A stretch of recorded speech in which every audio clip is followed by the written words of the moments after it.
Alors l'évaluation de la qualité de nos formations, c'est un thème que nous développons depuis de nombreuses années. C'est une chance parce que en fait, nous avons besoin d'évoluer en permanence. Le contenu de nos enseignements évolue et les attentes de nos étudiants évoluent également. La société change et donc nous devons nous remettre en question de manière permanente. L'évaluation nous permet de faire un état des lieux, d'identifier les problèmes et de pouvoir comme ça améliorer nos formations. Alors l'implication des étudiants aujourd'hui dans nos universités, elle est cruciale, elle est importante.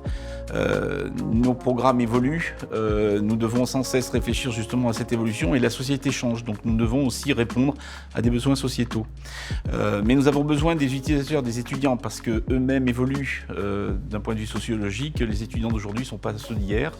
Donc nous avons besoin de leur retour, de leur appréciation sur l'évolution des contenus de nos formations. C'est aussi un garde-fou, parce que quelquefois on pourrait être tenté de faire des réformes qui iraient très loin.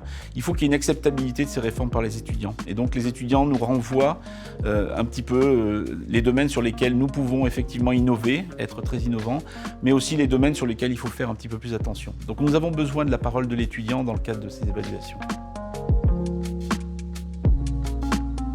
Oui, tout à fait. Et ils sont partie prenante dans le processus d'évaluation. Dans le processus d'évaluation, il y a un rapport qui est remis par les différentes facultés. Chacun réalise son auto-évaluation, va regarder un petit peu les problèmes et comment ils peuvent les faire évoluer. Il y a un rapport étudiant également qui est rédigé. Les étudiants vont rédiger quels sont les problèmes qu'ils rencontrent tous les jours, mais aussi les points positifs, bien sûr. Ils mettent en avant quels sont les éléments intéressants de leur faculté. Donc nous avons un rapport, nous avons en fait deux rapports, un rapport des enseignants, du corps enseignant et un rapport des étudiants. Et après, il y a une confrontation puisqu'il y a toujours une visite sur site où nous rencontrons l'ensemble des enseignants, nous rencontrons les étudiants et il y a un dialogue qui s'instaure en essayant de trouver quelles sont les solutions évidemment aux différents problèmes rencontrés.